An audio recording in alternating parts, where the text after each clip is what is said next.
नगर में धनीराम नाम का एक घी वाला रहता था। पूरे गांव में वो एक ही घी वाला था, इसलिए पूरा गांव उसी से घी खरीदता था। वो दूध वाले से दूध लेता और उसको जमा कर उसका घी निकाला करता। साथ ही साथ वो दही, छाछ और दूध से बने पदार्थ भी बेचा करता था, पर वो घी के लिए ज्यादा प्रसिद्ध था।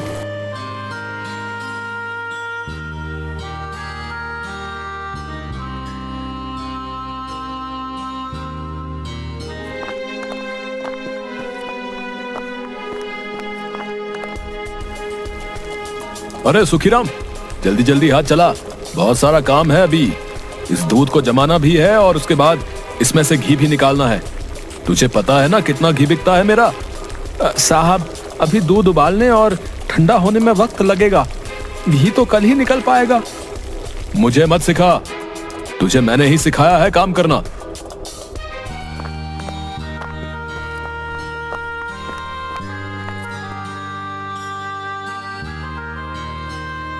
अरे धनीराम, जरा 2 किलो घी देना। हाँ हाँ, क्यों नहीं, हम यहाँ पर तुम्हारी सेवा के लिए ही तो बैठे हैं। जरा जल्दी करना, घर पे मेहमान बैठे हैं। अच्छा, कौन आया है?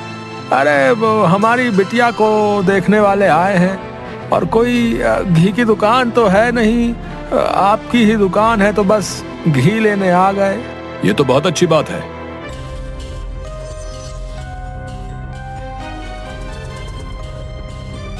धनीराम लोगों को बातों में फंसा देता था और अपने तराजू के नीचे चुंबक लगाकर रखता, जिसकी वजह से घी कम तोलता था और ये बात किसी को पता नहीं चलती थी।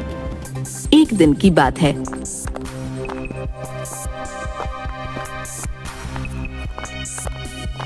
अंकल अंकल, मम्मी ने 2 किलो घी मंगाया है। तू छोटा सा है, 2 किलो घी संभाल कर ले जाइयो, गिरा मत दियो। आपको मैं छोटा सा लग रहा हूँ, पर मैं सारे काम कर लेता हूँ। मुझे 2 किलो घी दे दो। बच्चा समझदार था। धनीराम घी कम तोलता है और उड़ते उड़ते उसमें मक्खी गिर जाती है।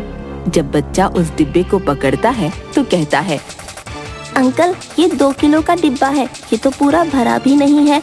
मैंने आपसे 2 किलो घी मांगा था, पर आपने ये कम तोला है। ये प्योर घी है, इसलिए ये तुझे कम दिख रहा है। पूरा 2 किलो है, तो अपने साइज के अनुसार बात किया कर। जितना है उतना ही दिमाग चलाया कर।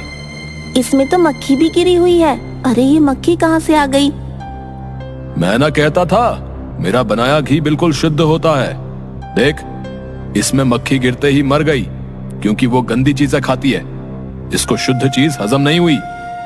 ला दे, मैं दूसरा घी दे देता हूँ। धनीराम उसको बातों में उलझाकर उस घी में से मक्खी निकालकर उसको सही करके दे देता है, जिससे बच्चा बहल जाता है और वो कम घी लेकर चला जाता है। वो ऐसे ही लोगों को बेवकूफ बनाया करता था।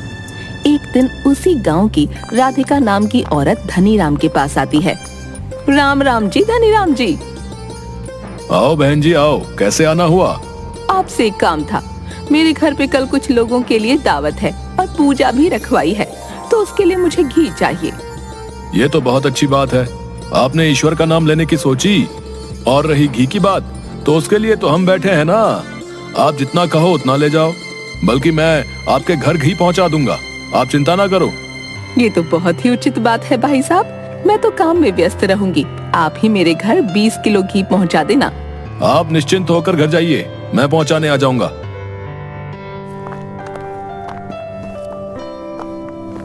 धनीराम इतना भारी ऑर्डर पाकर बहुत खुश होता है और वो सुखीराम के पास जाता है। सुखीराम, जल्दी जल्दी हाथ चलाओ, आज 20 किलो घी बनाने का ऑर्डर मिला है। 20 किलो घी सेठ जी, आज तो वैसे ही दूध कमाया है, भला इतना घी कैसे निकल पाएगा? कुछ भी अच्छा होता है तो उसमें तू भांजी मार देता है। तू घी बना, बाकी मैं देख लूंगा। सुखीराम धनीराम के कहे अनुसार जल्दी जल्दी हाथ चलाता है और घी बनाना शुरू करता है। पर 15 किलो घी ही बन पाता है। सेठ जी, 5 किलो घी कम रह रहा है, अब क्या करना है? तेरा काम खत्म हो गया, तू अब अपने घर जा, बाकी का मैं खुद देख लूंगा। ये घी राधिका के घर पहुंचाना है। मैं पहुंचा कर आता हूँ। पर ये तो केवल 15 किलो ही घी है। इसको 20 किलो घी बनाने की जिम्मेदारी मेरी है। तू जा यहाँ से। धनीराम पास में रखे नकली घी को असली घी में मिला देता है, जिसकी वजह से उसकी मात्रा पूरी हो जाती है और वो अपनी चालाकी पर बहुत मुस्कुराता है।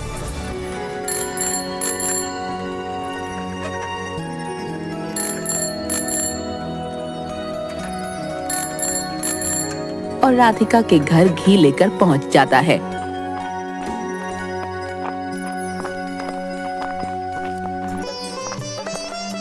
आ गए भाई साहब, हलवाई आपके यहाँ के घी का ही इंतजार कर रहा है। जल्दी से दे दीजिए तो वो भोजन तैयार कर दे। हाँ हाँ बहन जी, मैं बस अभी हलवाई को ये घी देकर आता हूँ।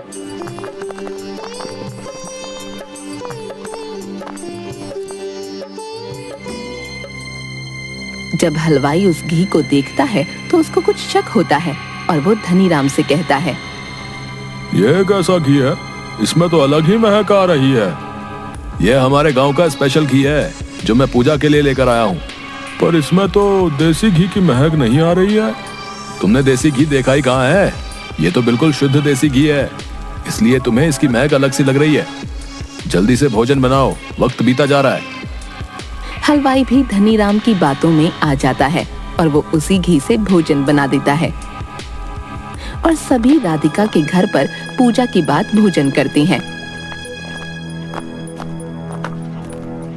उन सभी में धनीराम की बेटी भी होती है जो वही भोजन करती है।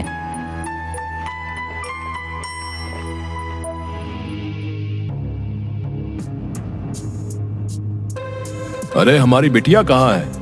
वो अभी तक दिखी नहीं मुझे। मुझे कितना वक्त हो गया है आए हुए।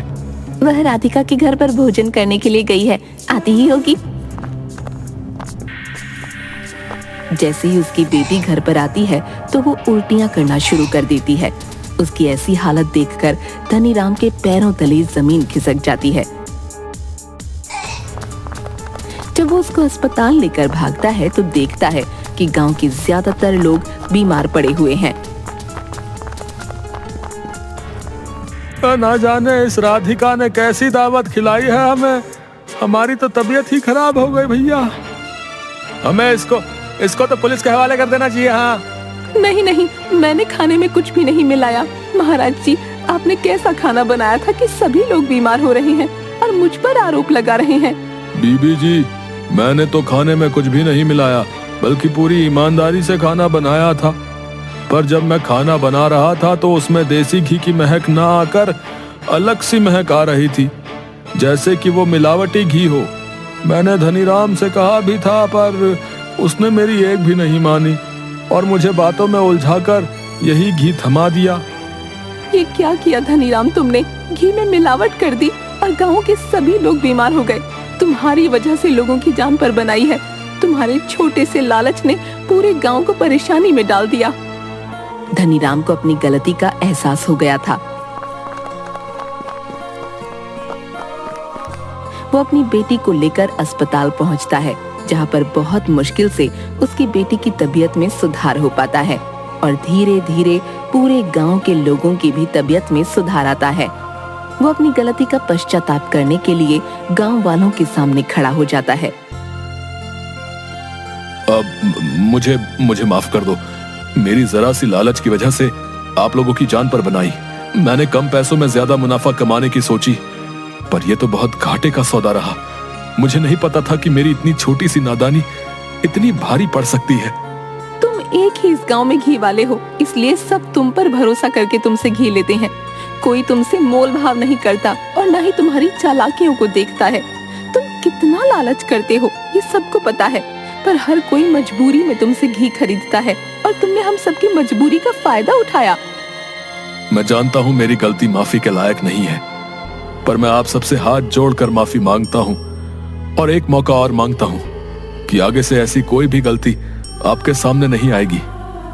पूरा गांव गुस्से में धनीराम को देख रहा था, पर उन्हीं में से एक बुजुर्ग सामने आता है और धनीराम से कहता है, देर आए दुरुस्त आए।